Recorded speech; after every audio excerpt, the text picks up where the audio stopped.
Good evening and welcome to this live global meditation with Eckhart Tolle. My name is Soleil Howell and it is a delight to be with you. This special holiday gathering offers a gentle pause to bring peace and presence to yourself and the world. Welcome to A Silent Night with Eckhart Tolle. Hello, I hope everybody can see and hear me. I'm on a low-tech device called iPad.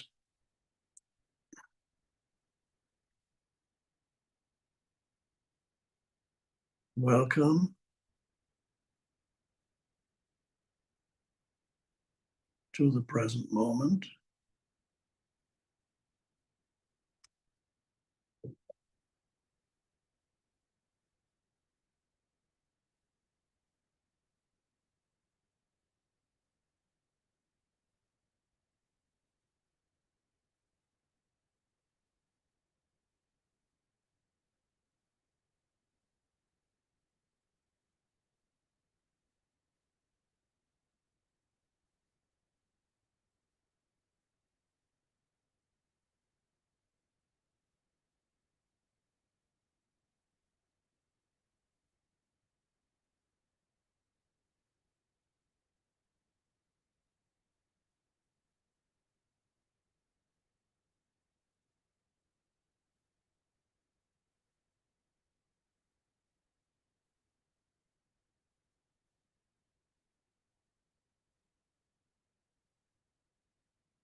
The English language has two words. There's silence, and then there's another word, the stillness.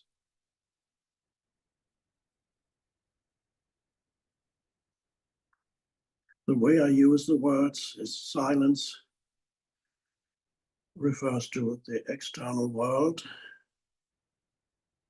and stillness refers to the inner world.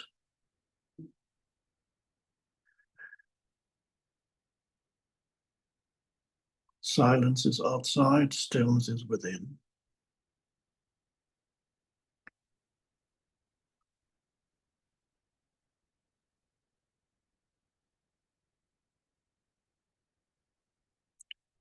Silence could be defined as absence of noise. And if silence is the absence of noise, what is stillness? Stillness is the absence of the inner noise of continuous thinking.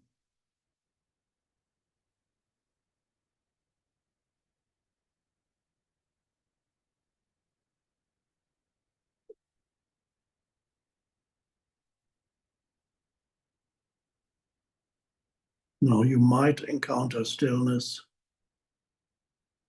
when you're moving towards sleep. So you're half asleep, hopefully not here and now. You're half asleep, and then your otherwise busy mind will slow down, and then finally you enter the sleep mode. But this is not what we're talking about here. Stillness, as a spiritual term, refers to the absence of thinking without loss of consciousness. So you're not moving towards sleep. You're actually more awake than you are in the state of identification with mental noise.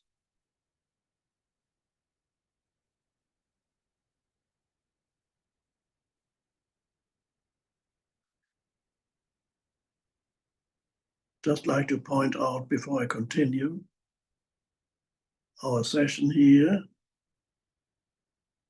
consists of words and stillness.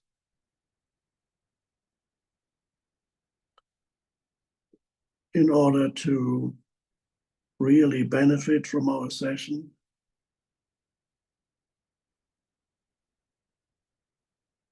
don't just pay attention to the words, but also pay attention to the silence between the words. One could say perhaps behind the words. The moment you pay attention to that, your mind becomes still.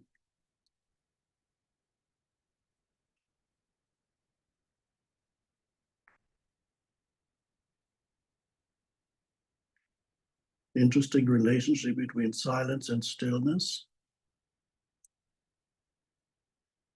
The moment you become aware of silence, the mind is still.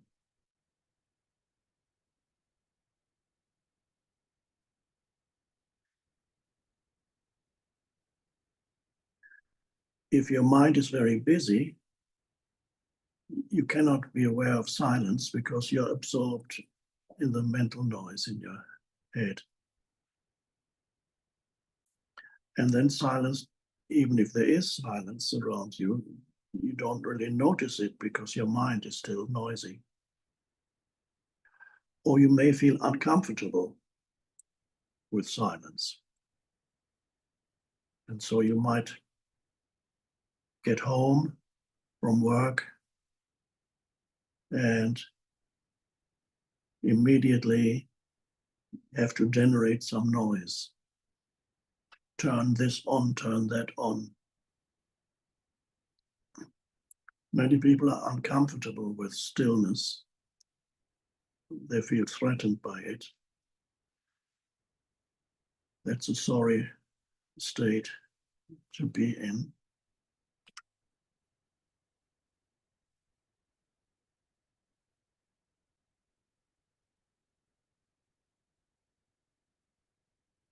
There are even some elevators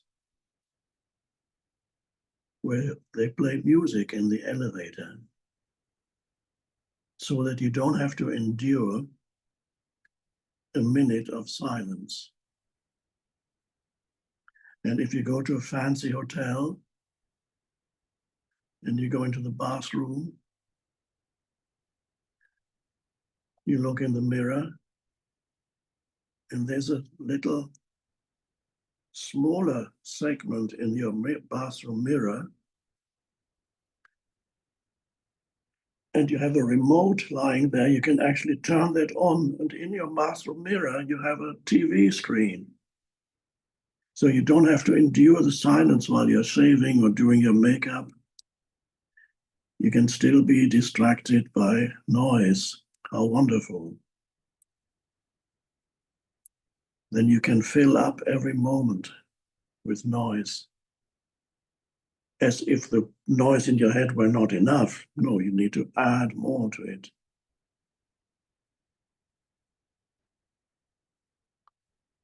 But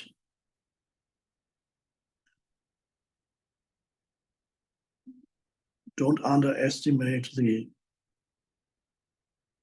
tremendous loss that you suffer when you're unaware of that dimension within you that we may call stillness, because you're not really ever truly in touch with yourself unless you are connected with the dimension of stillness within you. Although we talked about stillness as the absence of mental noise, stillness is not just an absence. Stillness is also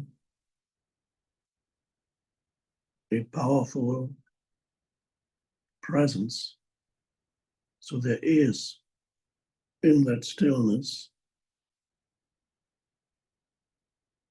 a silent power, the power of presence.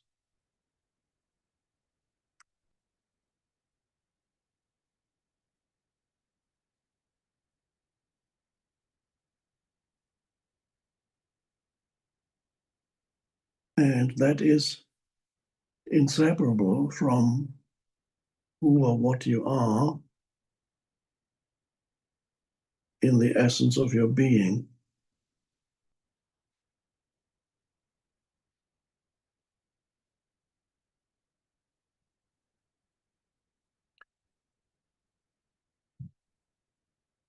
Identity is an interesting word.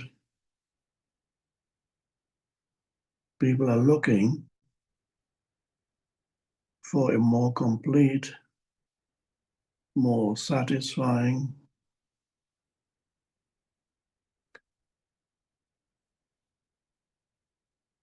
perhaps more empowered sense of identity,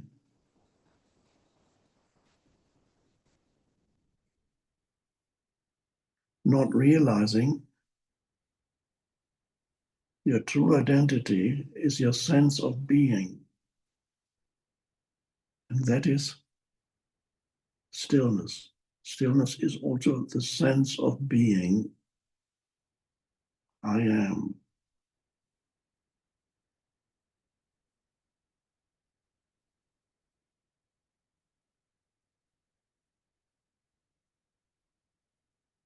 And that gets mixed up with mental and emotional content. So most people derive their sense of identity from the content of their mind. And they call that content my life.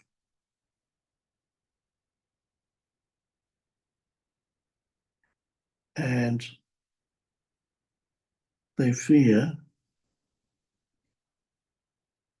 that they might lose that one day. And in a way, one could say, yes, they do.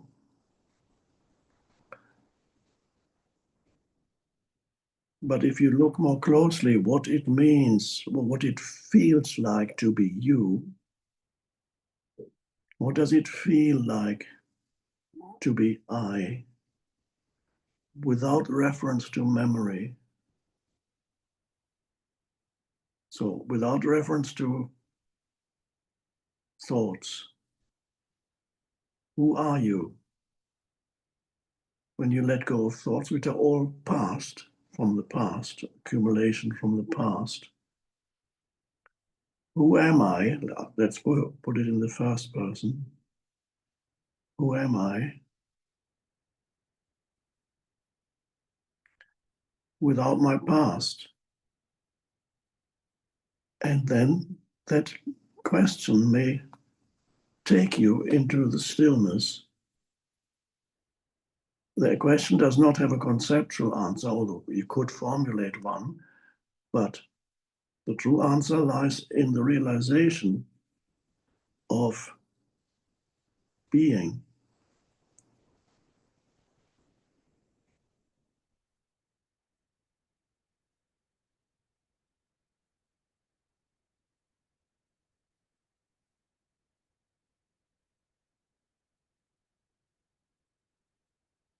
And at first it might seem that there's nothing left of you when you don't refer to the past to tell you who you are. But you're awake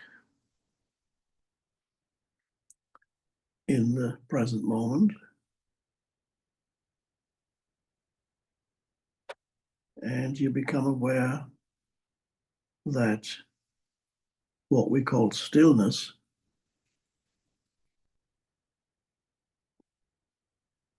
conceals enormous power, but it's a silent power, nothing to do with ego power. Its ego is everything. In the ego, everything is comparative. When the ego feels powerful, it compares itself to another who is less powerful.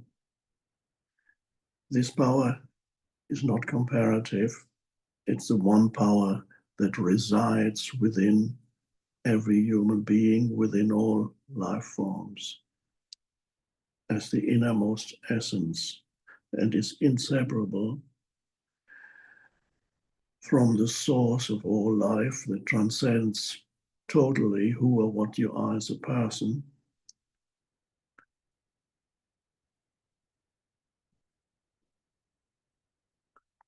We can call it God.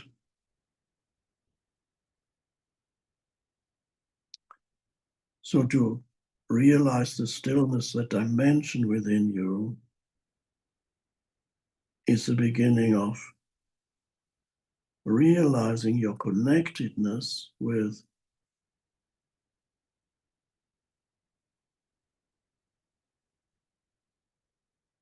dare I use the word, God.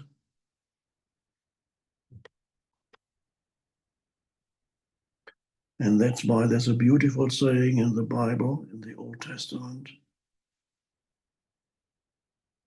which goes, "Be still and know that I am God." That's from one of the Psalms in the Old Testament. If I had to choose one saying from the Bible, it would be that one. And when you realize the truth of it, you don't need any scripture anymore.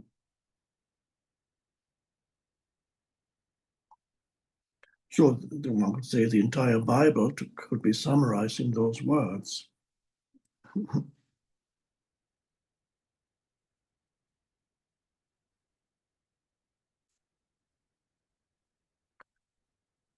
Somebody else, I don't remember who, has said, silence is the language God speaks, and everything else is a bad translation.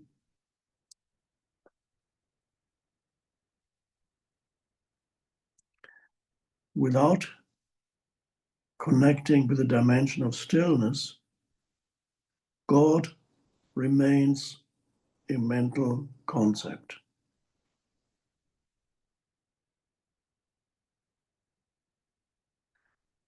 It may be a little better if you have that mental concept. In other words, you believe in that mental concept. That may be better than somebody who lives in total nihilistic confusion, whose mind says everything is totally meaningless. What's the point of it all? Nihilism. And if you believe in a higher power, that is better than being drowning in nihilistic, destructive thoughts, but it's still a concept associated with other concepts.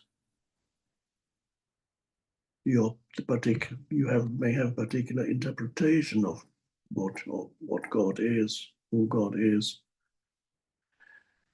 Your concept may become an ideology you believe in, which is a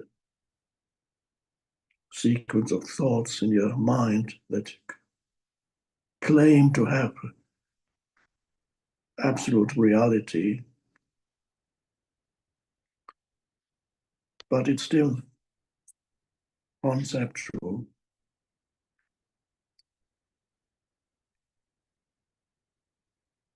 So be still and know that I am God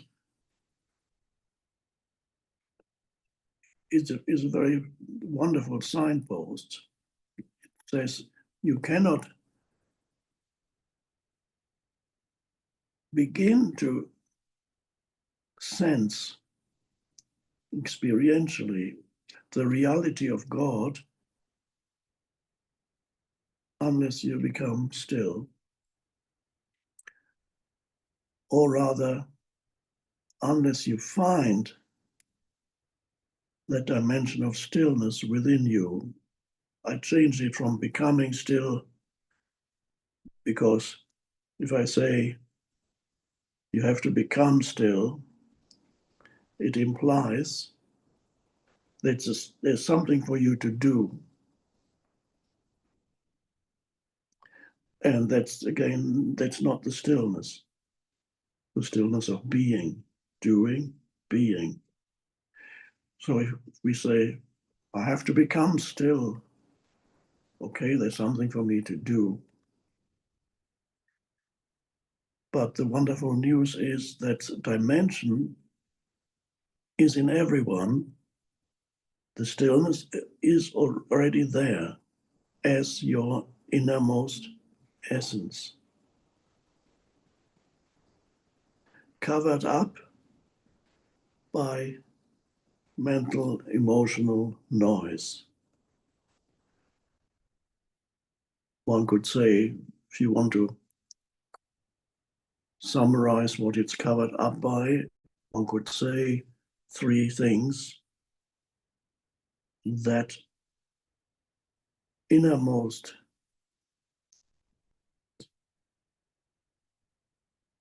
stillness is covered up by, first of all, yes, even by sense perceptions. If you're continuously, although sense perception can be an entry point into the present moment, fine, but can be very distracting too. What's going on?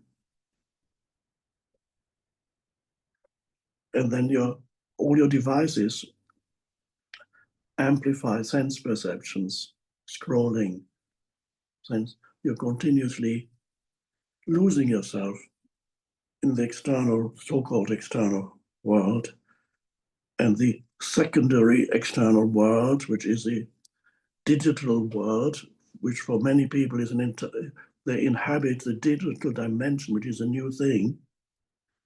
It becomes more important to them than the actual external reality. Many youngsters live like that.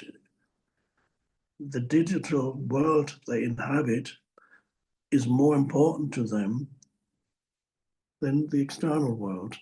They to get out of touch, not relating to nature anymore, other human beings. It's all digitalized. Unbelievable. It's a huge challenge for humanity. So you have the distractions of the external, and then, so that's one thing that covers up the realization of stillness, which is the realization of being. And then you have the mental noise, thoughts, what's going, yes, past thoughts, future thoughts. And then you have emotions that accompany the thoughts. And so people are lost in all that, which means the spiritual dimension does not exist for you. You're lost in the horizontal dimension of this world, which includes the human mind, the horizontal dimension. You're lost there. And then at some point, perhaps now, you wake up to the possibility of realizing another dimension, which we could call the vertical dimension. And the two dimensions symbolized with one of the symbolisms of the cross, ancient symbol, even predating Christianity, but also, of course, a Christian symbol. The symbolism of the cross is the intersection of the vertical and the horizontal dimension. Most humans are lost in the horizontal, doing, past, future.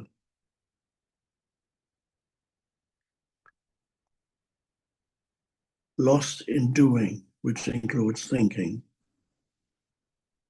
Lost in time, past and future. Lost in an illusory sense of identity, which is the mind. And at some point, a human being may realize that this human being has two dimensions, so to speak.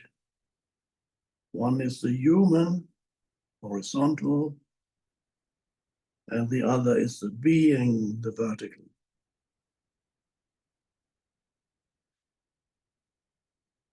That is the most important realization in your life, when you realize there is the possibility of connecting with a deeper dimension within you, the vertical dimension, the spiritual dimension, inseparable from the present moment. Only now, the now is a portal that opens up into the vertical dimension. This moment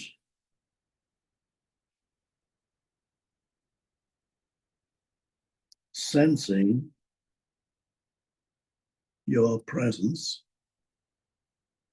which isn't yours, but we just call it that, sensing that you are present, your presence as a silent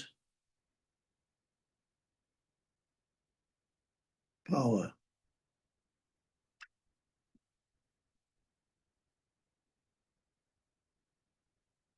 There's no need to think. In fact, that's the obstacle. So to sense the being of you, the being of you.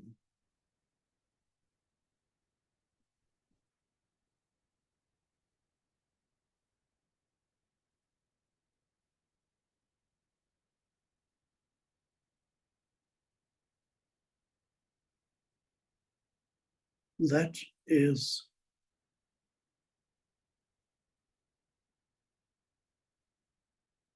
what some spiritual traditions call the liberation, freedom, liberation.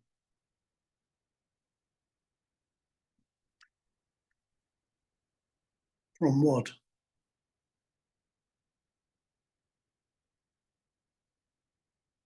From yourself.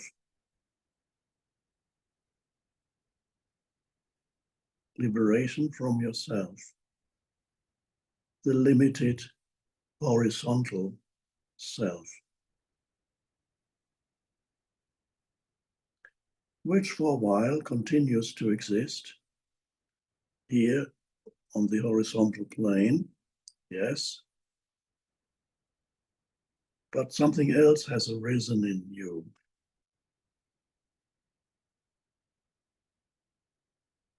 The being dimension, the stillness that connects you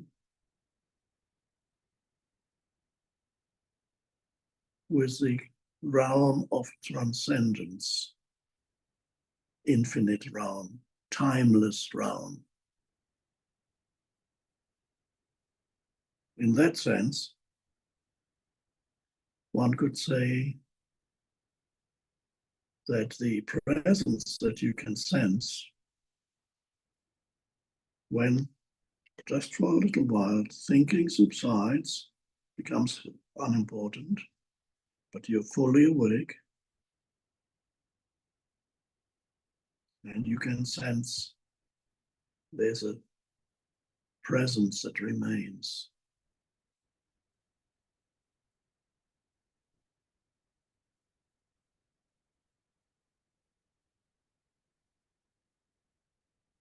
Then all the stuff that happens on the horizontal dimension becomes secondary. Your connectedness with God, saying God, your connectedness with God becomes primary. And the presence that you can sense within you, if you're not too uncomfortable with theistic religious terms, if you're too uncomfortable with it, you don't have to listen to these words. You can use any words. But one could say the presence in you, which is consciousness, is the presence of God in you. It is the emanation of Source, God. And then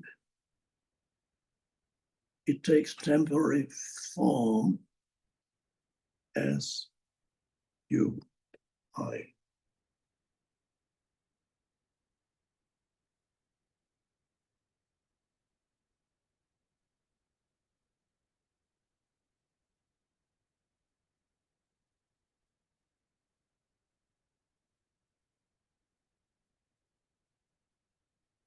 And so you have to find for your life to be not a pointless and frustrating, continuously frustrating and pointless experience, and ultimately very sad one, even tragic, unless you find the stillness as the vertical dimension. And then you find the balance between being and doing. Here we are concerned with being because doing is everywhere. You're absorbed in doing, including thinking, which is a doing also. So I'm not here to show you how to get better at doing, although you get much better at doing when you're connected with being. Your doing becomes much more effective, but that's not the emphasis here. Your doing becomes empowered, including thinking. Anything that you're engaged in, when you're connected to the depth dimension within you, the being and the doing becomes empowered, and you're no longer trapped in or whether the doing is successful or not successful becomes secondary. You can the doing then happens in a more detached way because you're not looking for yourself in anything that the doing creates temporarily.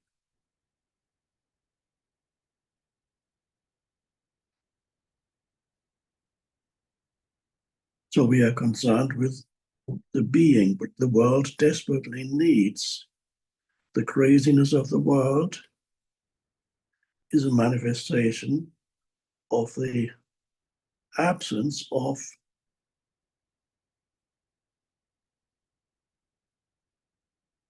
what word do we use? The absence of ultimately stillness within every human being, connectedness with the transcendent dimension, the vertical dimension. If you're not connected with that, you are, to a greater or lesser degree,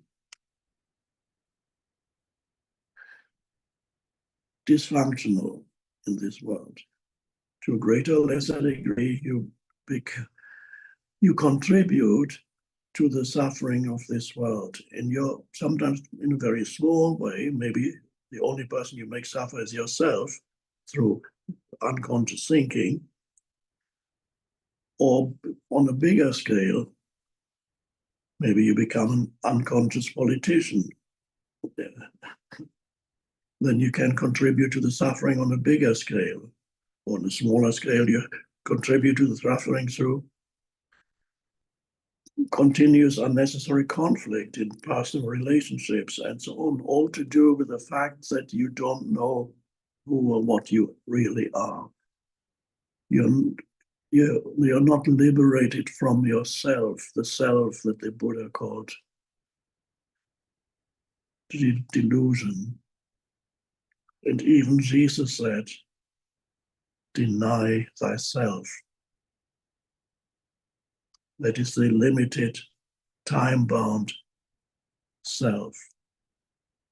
Deny means, as I interpret it, recognize the unreality of that little self. It continues to exist for a while. It may even continue to exist when the body goes away. Then the little self, in its unconscious state, creates another dream world. But we don't need to go there now.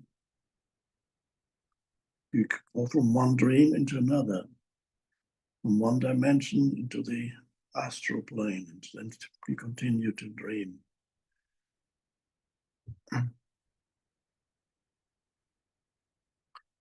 The balance between being and doing, that's your mission in life. It doesn't mean that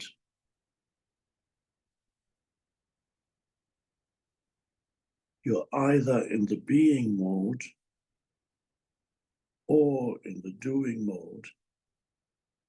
Although initially it's helpful to go into the being mode when you're not being disturbed, you're alone in your room or out in nature, and you take attention away from the external world, and you become uninterested in your thinking, and just take a few deep breaths.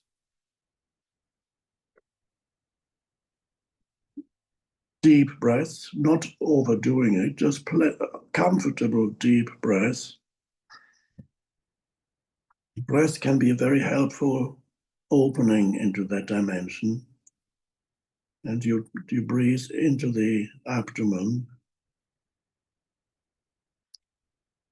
and out. And with each breath, you begin to feel more and more that the body is pervaded by an animating presence. It's invisible, an intelligence that holds all the atoms and molecules together, and the organizing principle behind it all.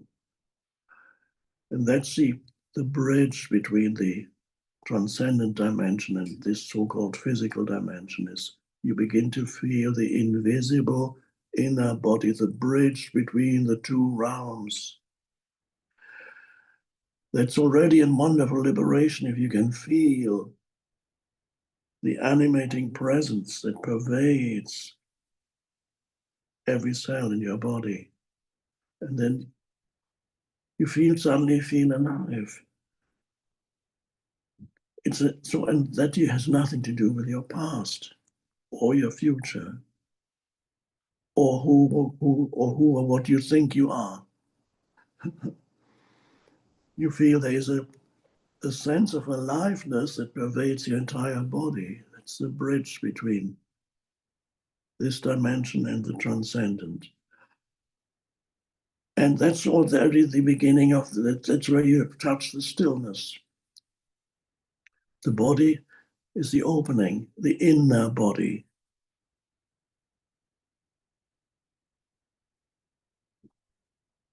And if you want to make it into meditation, you can feel the inner body, an energy that pervades. It's always there, but normally you don't know it. You feel that, and you notice the mind becomes still because you cannot feel that and be thinking at the same time. Maybe fragments of thoughts, but not much. you feel that the being of you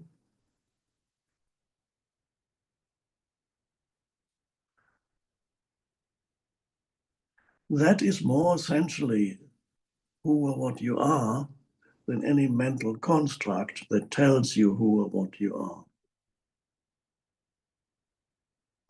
And that's a timeless dimension of you. So when you make it into meditation,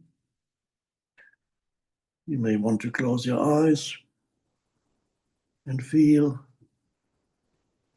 the aliveness within you. And at the same time, you're perhaps still conscious of yourself breathing.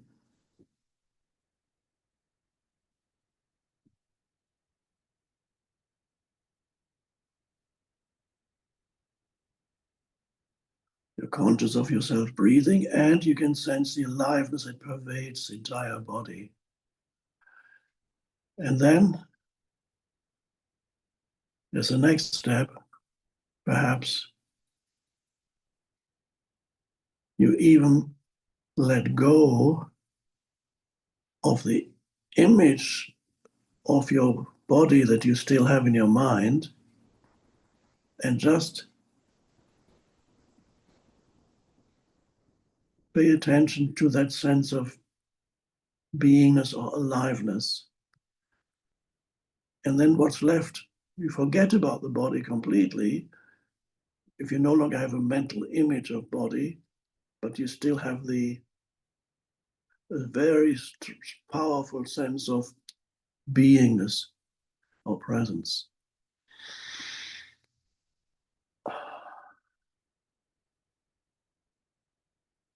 And you're still, and you're present, not just with the head, you're present with every cell of your body, every cell of your being is present. There's also enormously healing. Often healing happens when you have very frequently you enter that state of intense presence. Healing is more likely to happen. And if it doesn't happen, that doesn't matter very much anymore either.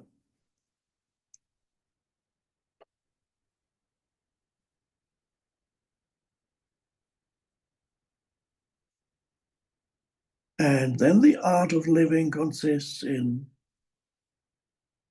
opening your eyes,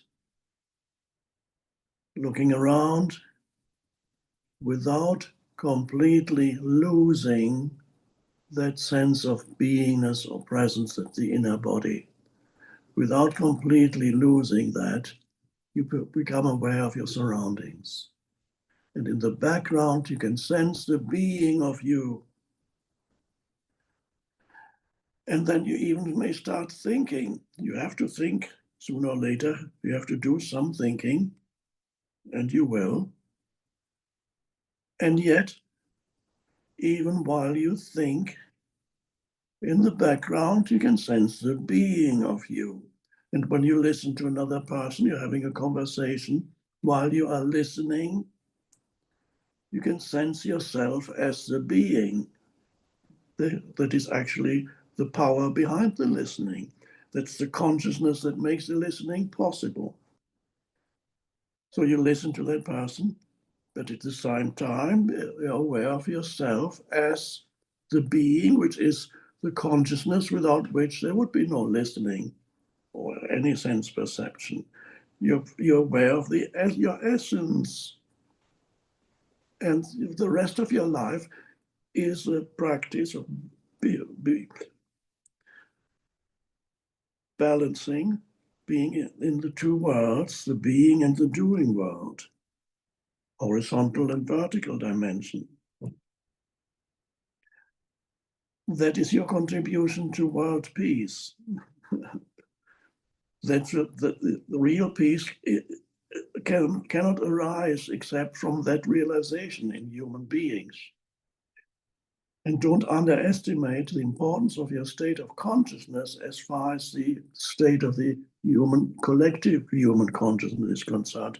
It makes a very important difference. Your consciousness is connected with the totality of the collective of human consciousness. And whatever change takes place in your consciousness affects the totality of consciousness. Not talking about how you might affect the world, but by bringing that dimension into your interactions with other human beings, which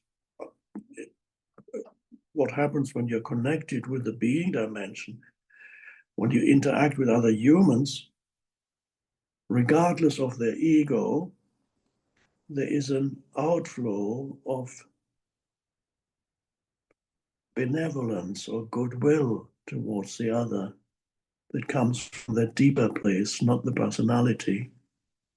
The personality says, oh, I should try to like, to live, to love my neighbor as myself, but it's so difficult, I just can't do it. So there's an outflow of benevolence. This goodwill and benevolence are the same thing in the English language. Benevolence is of Latin origin. Goodwill, compassion, uh, metta, which is a Buddhist term, loving kindness. Agape is the term that we use in the New Testament, the Greek word for love, but not the ego love. There's an outflow of that changes the world. Then you bring that. You're no longer participating in the dysfunctional craziness of the world. And so you practice for the rest of your life, not losing connectedness with the being doing it. You have meditation periods, perhaps every day. That's very helpful. But as you go about your daily business, stay as much as possible, stay connected to the being of you, so that you bring the two together. Then the doing entity will become much better at doing.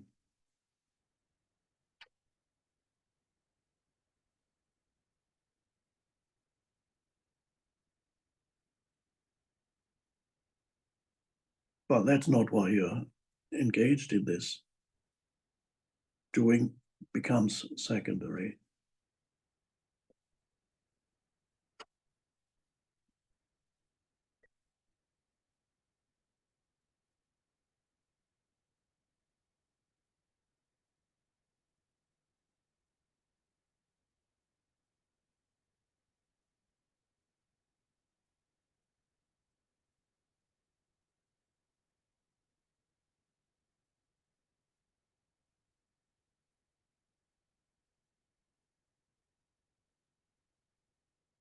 So don't lose yourself in the world. Don't lose yourself in your mind. Ultimately, the two go together. Don't lose yourself in an illusory identity.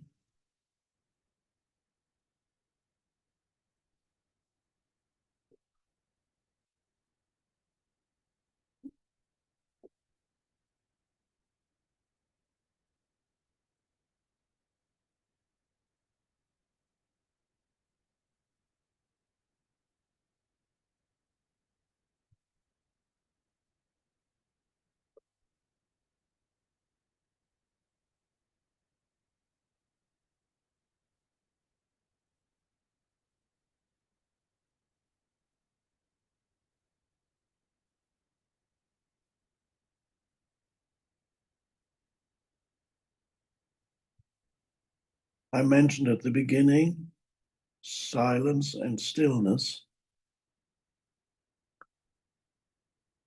initially, silence is helpful for you to realize the stillness within, and you're not being distracted by noise, a noisy environment. You may be out in nature or alone in your room. And those are good ways to practice entering that dimension. But ultimately, as you become more deeply rooted in the being dimension, external silence is no longer a requirement for you to sense the stillness. So you can go out into the city surrounded by noise and still sense the stillness. You can stand in the middle of Times Square and still sense that. And even when things in this world, the horizontal world, become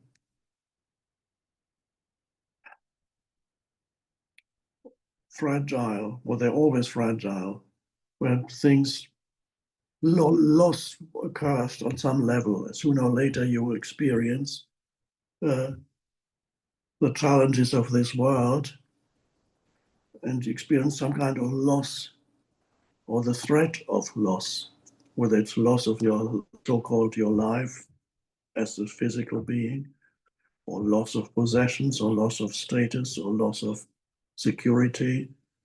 You may experience some kind of loss.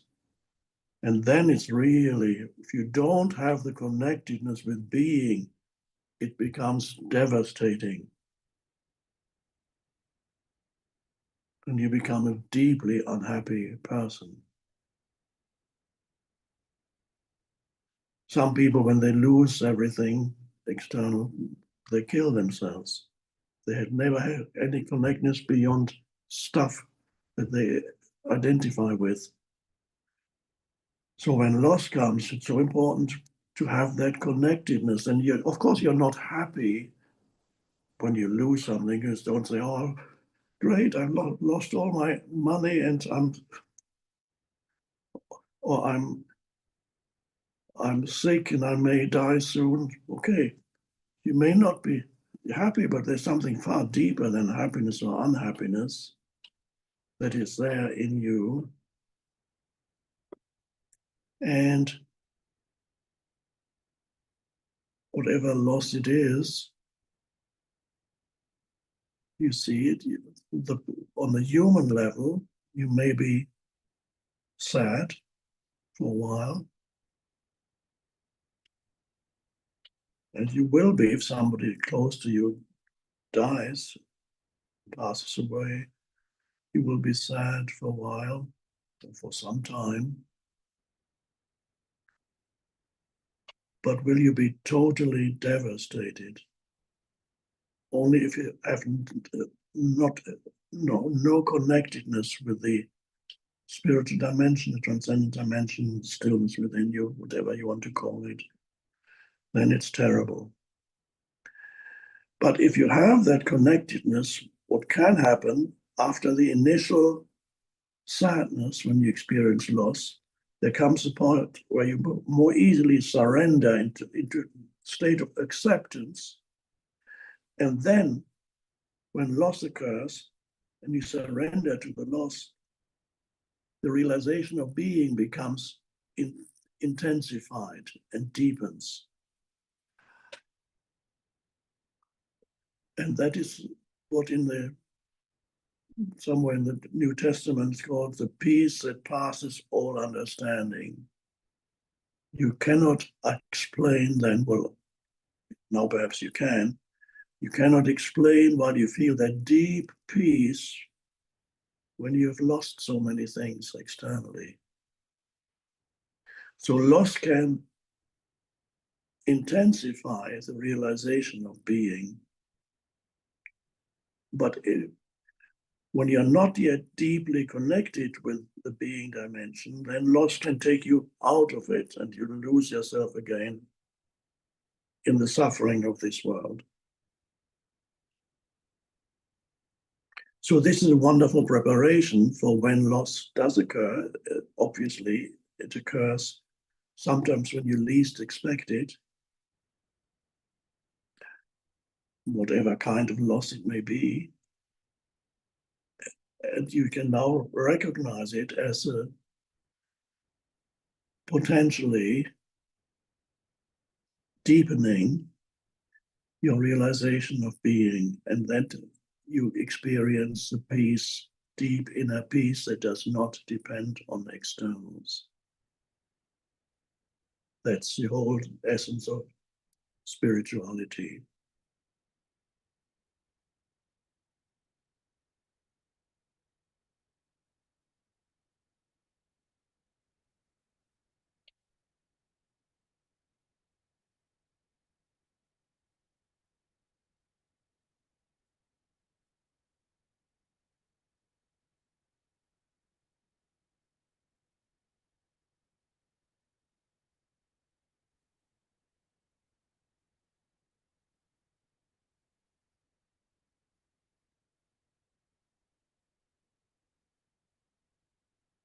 So yes, let's end with a moment of just silence and hopefully stillness within you.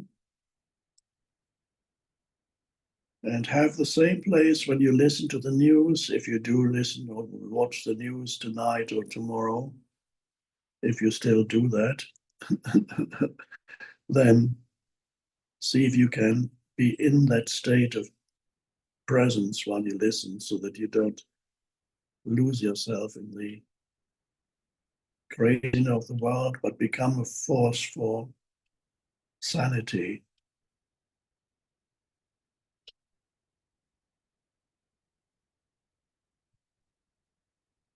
As the famous saying, I don't remember who said it, maybe it was Nelson Mandela, or be the peace that you want to see in this world. Be the peace that you want to see in this world, or be the change that you want to see in this world. It has to start with your consciousness.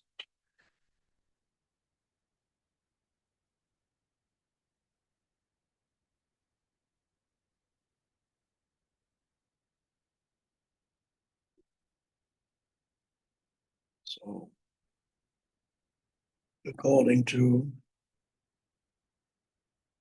the horizontal dimension, where there's time, 1 hour has passed since approximately since we started.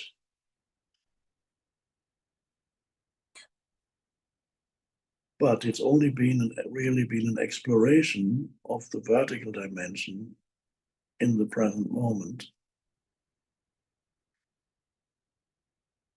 It's only 1 hour if you think about it, or you remember it. Now, as you might notice, there isn't much to remember of our session, nor do you need to remember anything, because the essence of this is beyond time.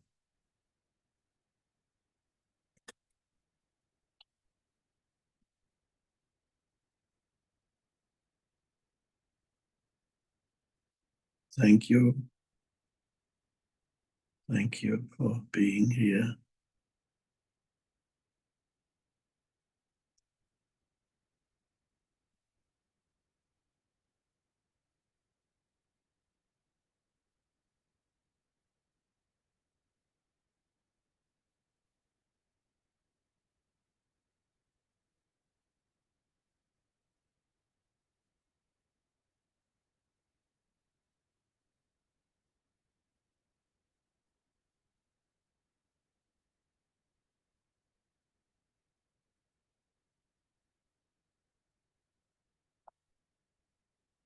And again, the last words. Don't underestimate the importance of your state of consciousness, even as far as the so-called world situation is concerned.